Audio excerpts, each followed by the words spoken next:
Agjencia për parandalimin e korrupsionit ka publikuar të dhënat e deklarimit të pasurisë të zyrtarëve publik për vitin 2025. Presidentja e Republikës së Kosovës Vjosa Osmani tek pasuritë e paluajtshme ka deklaruar 59.760 euro një banesë në pronësi të bashkëshortit Prindon Sadriot, 6.000 euro një garazh kolektive në emër të bashkëshortit, një shtëpi në Australi në vlerë prej 170.000 eurove në pronësi edhe kjo të bashkëshortit, tokë në vlerë prej 35.000 euro në pronësi të saj, banim në vlerë prej 208.000 euro në pronësi të përbashkët, si dhe një banim tjetër në Australi në vlerë prej 510.000 eurove në pronësi të bashkëshortit, ndërsa në vitin e kaluar përveç banesës, garazhit, shtëpis, tokës, ajo kishte deklaruar një banim të përbashkët në vlerë prej 190.000 euro, si dhe një banim në pronësi të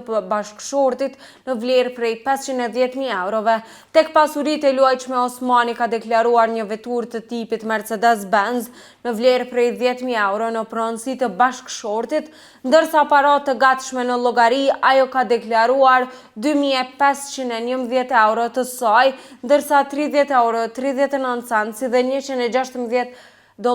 australianë në pronësi të bashkëshortit të saj. 2 kreditë përbashkëta presidentja i ka deklaruar në vlerë totale prej 56.500 euro, kurse tek të ardhurat vjetore personale dhe familjare, Osmani ka deklaruar 33.104 euro nga pagat që merr si presidente, 11.639 euro nga meditjet, udhëtim zyrtar jashtë vendit si presidente, ndërsa të bashkëshortit të saj ajo ka deklaruar 11.068 euro 33 cent nga pagat vjetore nga thesari i Kosovës, $12.500 australian nga Shirat, 19.233 euro nga pagesa vendime gjyqësore nga Ministria e Punëve të Jashtme, si dhe 2.795 euro 96 cent meditje udhëtim zyrtar jashtë vendit, gjithashtu nga Ministria e Punëve të Jashtme, ndërsa gjatë vitit 2024 Osmani tek të ardhurat vjetore personale dhe familjare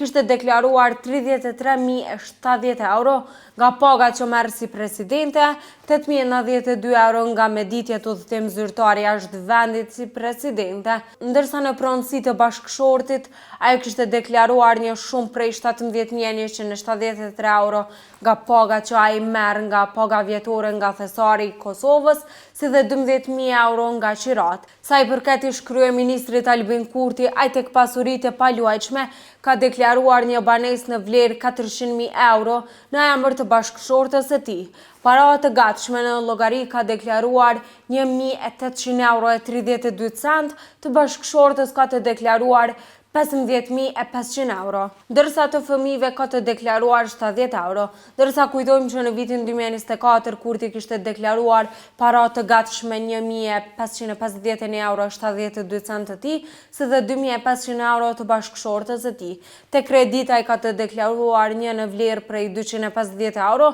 ndërsa bashkëshortja e tij ka një në vlerë prej 170.000 eurove. E kurse tek të ardhurat vjetore personale dhe familjare, Kurti ka deklaruar 20.278 euro e 12 cent nga pagat që merr nga zyra e kryeministrit të Republikës së Kosovës, si dhe në emër të bashkëshortës ka të deklaruar 44.100 euro nga pagat që ajo merr në Norvegji.